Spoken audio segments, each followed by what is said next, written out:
How many black families have been allocated black social workers in Sweden? 8 out of 10 African families have had encounter with Swedish social services. Harassed, humiliated, children have been removed. I know a lot of black people that have been locked up in mental homes. How many of them have had case workers that are black social workers, black counselors, black case managers? No?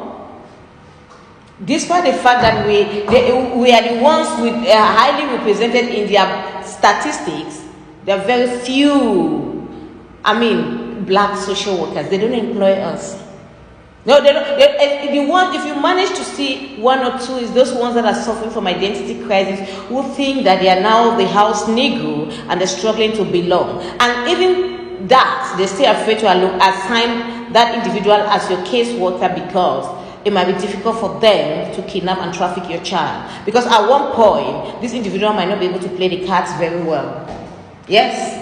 So if that's why they pretend like it's the culture. It's not culture. If you think that the culture, you don't understand the African culture, you employ a black African social worker. I know a lot of social workers that we graduated from the University of Yavle, children that came to this country very young, from Somalia, from Eritrea, and they're asking them, how far have you been able to secure a job? They say nothing.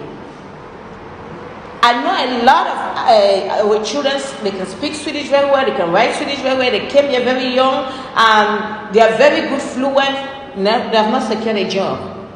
Blacks are not social workers in this part of the world. And even if you manage to be one, you'll never be a disability case worker. Biston Bedumare, Aldrich Elive, they come Aldrich Henry.